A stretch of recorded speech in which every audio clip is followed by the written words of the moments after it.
할렐루야. 예. 참 지난주에는 저희 교회가 10명 가까이 못 나오셨고, 또 그러다 보니까 저희도 많은 걱정을 했는데, 오늘 건강한 모습으로 다시 90% 이상 다 출석해 주시고 얼굴을 뵈니까 너무도 반갑고 좋습니다. 지혜가 안 나온 이유는 오늘부터 3주간 연수에 들어갔어요. 그러니까 무슨 일이 있는 거 아닌가가 아니라 연수에 들어갔다라는 거 기억해 주시고, 또 좋은 사람 잘 만나고 좋은 훈련 잘 받고 돌아올 수 있도록 또 기도해 주시면 감사하겠습니다. 우리 옆에 계신 분들 또 앞뒤로 함께 인사해 볼 때에 하나님의 화평이 충만하기를 기도합니다 라며 축복하며 인사해 보겠습니다. 시작. 하나님의 화평이 충만하기를 기도합니다. 모든 성도님의 가정에 하나님의 화평, 평화가 임하는 이 한 주간 되기를 주님의 이름으로 축원합니다. 지금 전쟁 중인 나라가 있죠. 러시아와 우크라이나, 벌써 오랜 시간 전쟁 중에 매일 뉴스를 우리가 접하고 있어요. 지난주 뉴스를 보니까 아무리 전쟁이지만 세상에 이런 일이 지금도 가능한가라는 사건이 있었어요. 러시아 군인들이 한 가정을 찾아왔어요. 한밤중에. 그래가지고 그 가정을 이제 조사를 하다가 그 남편의 차에서 군복이 나왔다는 거예요. 그러니까 일반 평범한 그런 사람인 줄 알았는데 군복이 나오니까 러시아 군인들이 화가 나서 그 남편을 총으로 쏴서 죽이고, 그리고 가정에 들어가서 그 아내를 성폭행했다. 그래서 한밤중에 그 아내가 자기 아이와 함께 도망쳐 나와서 죽은 남편 얼굴도 못 보고, 아내도 아이도 여전히 아버지가 살아있는 줄 아는 어떤 그런 비극적인 뉴스를 접하면서, 어떻게 지금도 이러한 그런 우리가 옛날에, 그렇죠? 뭐 세계 1차 세계대전, 2차 세계대전, 뭐 그런 다큐멘터리에서나 들을 법한 이야기들을 지금 살아가는 이 시간에 우리가 접하고 있다는 것을 보면 얼마나 평화가 중요하고 하나님이 다스리시는 세상이 인간의 죄로 말미암아 오염되어 있고, 이럴 때 우리가 더 많이 기도하고 중보해야겠구나라는 마음. 또 한편으로는 어때요? 대한민국이 이렇게 평안하게 살게 된 건, 물론 정치권이 뭐 서로 다투고 싸우는 건 그러지만, 그래도 이렇게 평안하게 살고 우리가 신앙생활을 할 수 있다는 것이 얼마나 감사한 것이냐. 하나님께 감사로 기도하시고 중보하실 수 있는 우리 성도 되기를 주님의 이름으로 축복합니다. 인간의 역사를 보면 이 전쟁과 이 평화라고 하는 문제가 어쩌면 우리가 이렇게 밀접한지 몰라요. 그렇죠? 우리 대한민국도 이제 전쟁, 지금 휴전 상태라고 얘기하잖아요. 전쟁 끝난 거 아닙니다. 그렇죠? 뭐 이제 70년밖에 안 됐어요. 70년밖에 안 됐잖아요. 성경을 보면 이스라엘도 그래요. 어쩌면 우리랑 비슷한지 몰라요. 이스라엘의 역사를 보면 전쟁의 역사예요. 그렇죠? 우리가 국사를 배울 때, 한국사를 배울 때 되게 이 전쟁과 관련된 것들을 많이 접하고 시험 문제도 그렇게 나오잖아요. 이스라엘 민족은 성경 속에서, 지금 우리가 그 읽는 성경 속에서 전쟁에 대해서 우리가 확인하고 있지만, 사실 그들은 지금도 전쟁 중이에요. 지금도 이스라엘과 또 무슨 팔레스타인 지역에 어땠다, 뭐 폭격을 했다, 보복을 했다, 이러한 그 전쟁이 지금도 이어지고 있는 것이 이스라엘의 역사인 거예요. 예루살렘을 중심으로 잃어버린 가나안 땅을 찾기 위해서 그들이 지금도 대치 중에 있고 전쟁 중에 있습니다.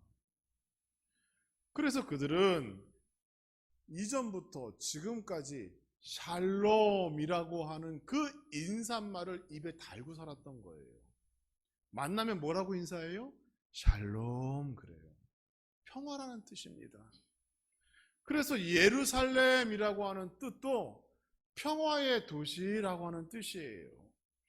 얼마나 평화가 원했고 얼마나 전쟁 없는 삶을 원했으면 그들이 인사도 샬롬이라고 하고 예루살렘이라는 도시의 이름도 그렇게 지었겠어요. 여러분, 여러분의 삶이 항상 샬롬의 축복이 임하는 복된 삶 되기를 주님의 이름으로 축원합니다. 오늘 본문 말씀을 보니 예수님께서 화평하게 하는 자는 복이 있나니 그들이 하나님의 아들이라 일컬음을 받을 것임이요 그랬어요. 누가 복이 있어요? 화평하게 하는 자, 이렇게 말해요. 화평은 평화와 같은 뜻입니다. 그러면 어떤 상태를 여러분 평화라고 생각합니까? 어떤 상태가 화평이에요? 단지 전쟁이 없는 것, 그것이 화평일까요? 평화일까요? 소극적 의미에서는 이 화평이라고 하는 상태는 싸움이 없는 상태, 전쟁이 없는 상태를 의미하기도 합니다. 그렇죠? 그런데 성경에서 말씀하는 이 화평은 그 이상의 의미를 담고 있어요. 한자로 여러분 화평이란 뜻이 뭔지 아세요? 제가 설교 준비하면서 재미난 걸 발견했어요. 그렇죠? 오늘 설교 제목이 함께 나누어 먹는 삶이잖아요. 그렇죠? 화평이 그 뜻이래요. 화평의 이 한자를 풀어보면 쌀을 함께 나누어 먹는다라는 뜻이라는 거예요. 여러분 처음 하셨죠? 교회 나오면 좋은 거예요. 이런 새로운 것도 알게 되고 지식이 막 늘어나는 거죠. 이 화평이라는 것은 무엇인가 하면 쌀을 평등하게 나누어 먹는 그 상태를 화평이라고 부르고 그것을 한자로 그렇게 만들었다는 거예요. 전쟁이 없는 상태가 화평이다, 평화다. 거기에 더하여 옛날 선조들은 아니야, 함께 나누어 먹고 모두가 행복한 상태가 화평이야, 이렇게 이해했다는 거예요, 선조들이. 그리고 성경은 여기에 더하여 종말론적인 사고방식을 거기에 더해줍니다. 왜냐하면 평화의 왕으로 오시는 이가 누구세요? 예수 그리스도 아니에요, 메시아. 그러니까 메시아가 장차 이 땅에 평화의 왕으로 오신다. 거기에 재림론적인, 종말론적인 신앙이 가미해서 우리가 화평을 이해해야 되는 거예요. 성경은 이사야 11장 6절과 8절에서 화평이란 무엇인가에 대하여 분명히 우리에게 말하고 있습니다. 이사야 11장 6절과 8절 말씀을 보면 어때요? 그때에 이리가 어린 양과 함께 살며 표범이 어린 염소와 함께 누우며 송아지와 어린 사자와 살찐 짐승이 함께 있어 어린 아이에게 끌리며 암소와 곰이 함께 먹으며 그것들의 새끼가 함께 엎드리며 사자가 소처럼 풀을 먹을 것이며 젖먹는 아이가 독사의 구멍에 손을 넣고 장난해도 젖된 어린아이가 독사의 굴에 손을 넣어도 아무 해를 입지 않는다. 이게 화평인 거예요. 이게 평화인 거예요. 장차 예수님께서 이 땅에 오실 때 우리가 경험할 화평이 바로 이런 거라는 것을 우리에게 미리 말씀해 주셨어요. 얼마나 아름다운 이야기입니까? 얼마나 아름다운 세상이에요. 곧 천국의 상태를 말씀하는 것이고 그 천국의 상태가 우리가 장차 죽어서 하늘나라 가서 경험할 뿐만이 아니라 살아서도 경험하는 것, 그게 진정한 축복이고 진정한 화평의 복인 줄 믿으시고 나도 그러한 화평을 위하여 수고하고 열심히 뛰고 달리는 그러한 성도 되기를 주님의 이름으로 축원합니다. 오늘의 본문의 말씀 다시 한번 읽어보겠습니다. 화평하게 하는 자는 복이 있나니 그들이 하나님의 아들이라 일컬음을 받을 것임이요. 잘 보세요. 말씀을 거꾸로 읽어보면 하나님의 아들, 하나님의 자녀는 어떠한 자격을 갖춰야 된다고 말하고 있는 거예요? 화평하게 하는 자가 되어야 된다는 거예요. 화평하게 하는 자. 여러분이 지금 하나님의 자녀임을 고백하고 있는 줄 믿습니다. 아멘이죠? 우리 모두가 하나님의 자녀예요. 그러면 질문해 볼게요. 여러분은 화평하게 하는 사람입니까? 항상 평화를 추구하고 평화를 위하여 싸우고 있는 사람입니까? 한번 대답해 보세요. 지난주에 제 차량 뒷바퀴에 펑크가 났어요. 작년 가을에도 났는데 또 났어요. 이상해요. 똑같은 자리에. 센터에 가서 확인을 봤어요. 그랬더니 여기에 조그만 못이 박혔어요. 그래요? 그래서 직원이 펜치라고 하네. 기계 갖고 와서 딱 잡고 이렇게 뽑는데 못이 이쑤시개만한 게 나왔어요. 그러면서 직원이 웃으면서 뭐라고 얘기하냐면 이거는 사람이 일부러 이렇게 박지 않는 한 자연적으로 안 박힐 텐데요. 그러는 거예요? 그런데 작년 가을에도 그 이쑤시개만한 못이 또 나왔단 말이에요. 이번에 두 번째예요. 그러니까 그 직원이 한 말이 귀에 박혀서 말이죠. 그날 하루 종일 근심했어요. 누가 내 타이어에 못을 박았을까? CCTV를 돌려봐야 되나? 그러면서 제가 그동안 갔던 데를 다 조사해보고 해봐도 별로 답이 안 나와요. 그러면서 막 약이 올라요. 잡아서 혼쭐을 내야겠다는 생각이 막 들었어요. 목사가 말이죠. 여러분, 저에게 무슨 감정이 있으면 와서 얘기를 하세요. 그냥 뒤에 가서 못 이렇게 박아놓고 가지 마시고. 우리 성도님들은 절대로 그럴 리가 없을 것이고 제가 부주의해서 그러겠죠. 그렇죠? 이런 생각, 누가 그랬지? 복수할 거야. 이건 화평한 자의 모습이 아닌 거예요. 그런데 하나님의 자녀라고 자부하는 우리는 어때요? 종종 화냅니다. 분을 품고 상대를 의심하고 그 문제의 원인과 책임을 묻고자 우리가 나도 모르게 소리치고 화내는 것을 종종 발견하게 되는 거예요. 화평은 단순히 참고 견딘다고 이루어지는 것이 아니에요. 화평은 자기의 마음 자체가 죄의 모습에서 완전히 벗어났을 때, 즉 예수 그리스도의 마음을 내가 가졌을 때 이룰 수 있는 화평이, 그게 평화인 거예요. 그걸 하나님께서 요구하시는 것이고 그런 자가 하나님의 아들로 일컬어지는 축복을 받게 된다라고 우리에게 말씀하시며 너희도 화평하게 되는 자, 화평하게 하는 자, 평화를 만드는 자가 되라, 이렇게 오늘 본문에서 말씀하고 있습니다. 우리는 예수님을 닮아야 합니다. 매일매일 죄의 길, 죄의 생각에서 벗어나야 하는 것이고 말과 행동을 날마다 조심하며 조금씩 하나님이 원하시는 그 평화의 나라, 화평한 사람이 되도록 수고해야 되는 거예요. 지난주에 마음이 청결한 자라고 우리가 배웠어요. 그런데 이 마음이 청결한 사람은 복이 있나니와 오늘 화평하게 하는 자와 복이 있나니 요건 둘이 연결되어져요. 왜냐하면 여러분, 마음이 청결하다는 건 뭐예요? 마음에 죄가 있는 거예요? 없는 거예요? 없는 거죠. 성결한 상태를 말하는 겁니다. 그런데 오늘 본문에서 화평하게 하는 자의 특징이 뭐예요? 마음에 죄가 없는 거예요. 예수님 마음 담는 사람을 얘기하는 거예요. 그러니까 지난주에 말씀드린 마음이 청결한 자와 화평하게 하는 자는 연결되어지고 결국 예수님께서는 계속 마태복음 5장 산상수훈에서 반복적으로 연결되어서 우리에게 교훈하고 계시다는 것 기억하시기 바랍니다. 마음이 청결한 자가 곧 화평을 이루는 자입니다. 전쟁도 다툼도 갈등도 모든 인간의 문제는 인간의 정욕, 죄와 관련이 있습니다. 갈라디아서 5장 24절은 이렇게 말씀했지요. 그리스도 예수의 사람들은 육체와 함께 그 정욕과 탐심을 십자가에 못 박았느니라 라고 말하고 있어요. 예수의 마음을 갖고자 하는 자, 하나님의 자녀가 된 자는 뭐예요? 정욕과 탐심을 십자가에 못 박으라는 거예요. 그런 사람이 그리스도인인 것이고 그런 사람이 하나님의 아들인 것이고 그런 자가 복이 있는 사람이라고 우리에게 말씀하고 있습니다.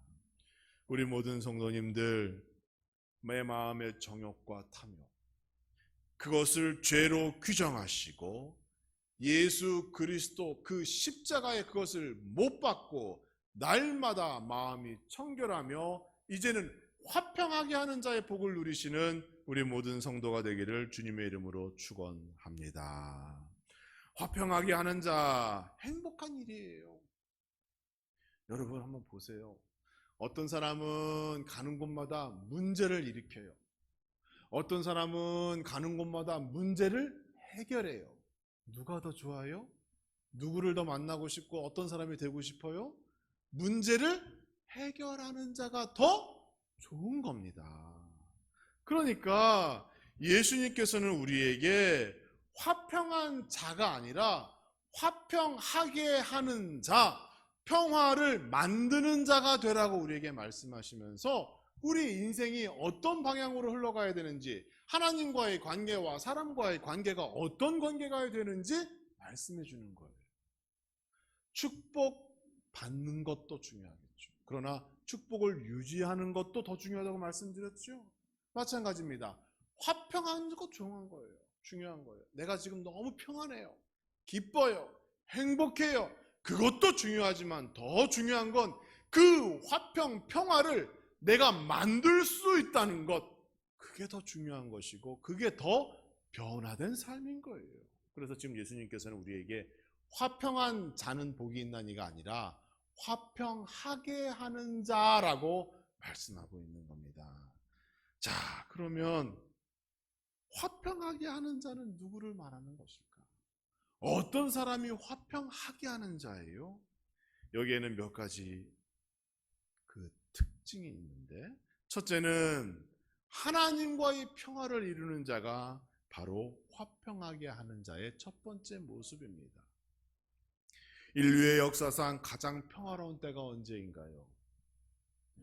인류의 역사상 가장 평화로운 때, 여러분 생각해 보세요. 전쟁이 없던 때, 에덴 동산 때밖에 없어요. 인간이 에덴 동산에서 추방된 이후에 인간의 역사는 계속 싸우고 질투하고 시기하고 전쟁의 역사를 걷습니다. 그러니까 인간의 역사에서 가장 평화로운 때는 에덴 동산의 때다라는 것 우리가 기억해야 하는 것이죠. 그러면 우리가 생각해 볼 게 있어요. 그럼 에덴 동산에서 그렇게 평화로웠는데 그 평화가 왜 깨졌을까? 바로 인간의 불순종, 죄 때문에 그 평화가 깨진 거잖아요. 그 깨짐으로 말미암아 하나님의 관계가 끊어져 버리고 단절되고, 그때부터 인간은 어딜 가나 갈등이 생기고 문제가 발생하고 더 나아가 국가 간에, 개인 간에 전쟁이 시작되었다는 거예요. 그러니까 이 죄를 해결하지 않고서는 진정한 평화를 이룰 수가 없는 겁니다. 죄를 해결하지 않고서는, 다시 말하여 하나님과 그 죄로 말미암아 단절되었던 그 고리가 다시 연결되지 않고서는 인간은 진정한 평화를 누릴 수가 없는 거예요. 그러니까 화평하게 하는 자의 가장 첫 번째 큰 특징은 무엇인가 하면, 먼저 나와 하나님과의 관계를 다시 세우고 다시 만들고 다시 평화롭게 만드는 사람이어야 되는 거예요. 여러분 인생을 살아가는데 매일 불안하고 뭔가에 쫓기는 것 같고 매일 힘들고 살기 어렵다라고 할 때가 있지요.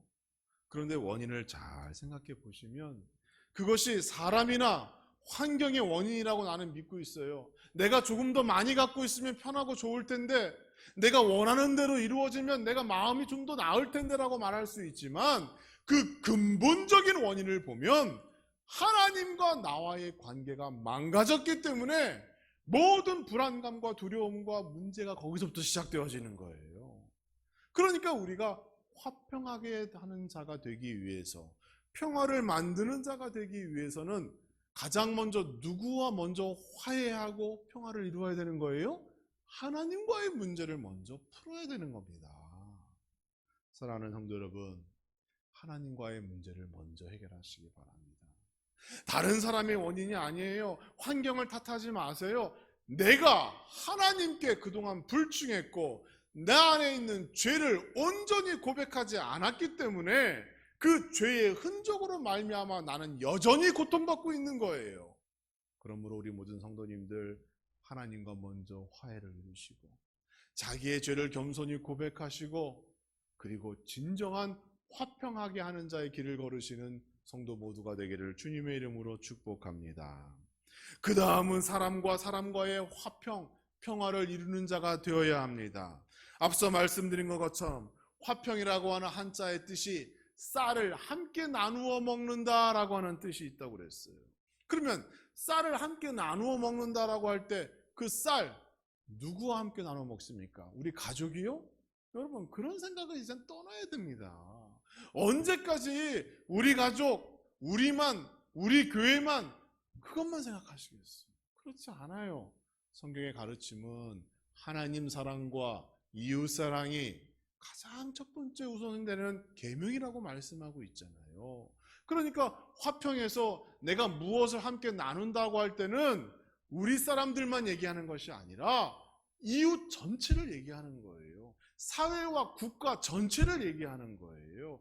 여기에 한국 교회가 감당해야 할 일들과 한국 성도가 감당해야 될 사명이 나오는 거예요.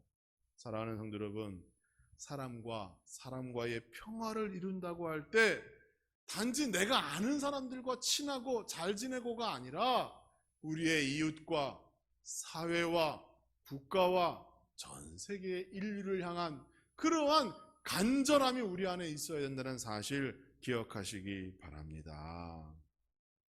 하나님을 사랑하는 사람은 이웃도 동일하게 사랑하게 됩니다. 하나님과 평화를 이룬 사람은 사람과 이웃과도 평화를 이루는 거예요. 사람과 평화를 이루지 못하면서 나는 하나님과의 관계가 좋다? 나는 믿음이 좋고 나는 신앙이 좋다? 거짓말입니다. 왜냐하면 믿음은 행위로 증거되어지는 거기 때문에 내가 하나님과의 관계가 좋은 만큼 이웃과의 관계가 원만하지 않다면 그것은 잘못된 신앙인 거예요. 거짓 믿음이에요.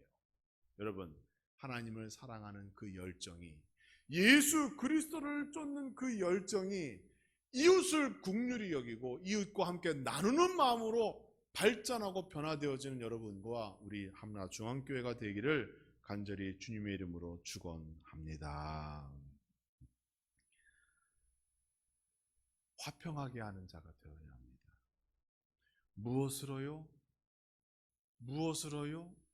자기가 하나님을 향한 그 믿음, 신앙, 어떤 나의 가지고 있는 신앙의 형태를 통해서 단지 말로만 끝나는 그러한 간증과 고백이 아니라 삶을 통하여 증거되어지고 삶을 통하여 간증되어지고 내가 아닌 하나님이 인정하고 세상이 인정할 수 있는 그러한 믿음을 가질 때 그 믿음을 비로소 화평하게 하는 자, 평화를 이루는 자라고 성경과 하나님과 그리고 이웃이 우리를 인정하게 되는 겁니다. 화평하게 하는 자가 복이 있습니다. 왜냐하면 하나님의 아들이 되는 권세가 주어지기 때문입니다. 화평은 이 사회 안에서 함께 나누어 먹을 때 말씀을 나누어 먹고 물질을 나누어 먹고 그들을 위하여 중보하며 기도하고 무엇보다 죽어가는 그들의 영혼을 걱정하며 우리가 함께 수고할 때에 이루어질 수 있는 하늘의 가치이고 축복임을 기억하시기 바랍니다. 사순절 기간 동안 무엇을 나누겠습니까? 예수 그리스도 십자가와 그 구원의 축복을 나누시며 함께 더불어 모두가 행복해지는 우리 함라중앙교회와 그리고 이 땅이 되어지기를 주님의 이름으로 축원합니다.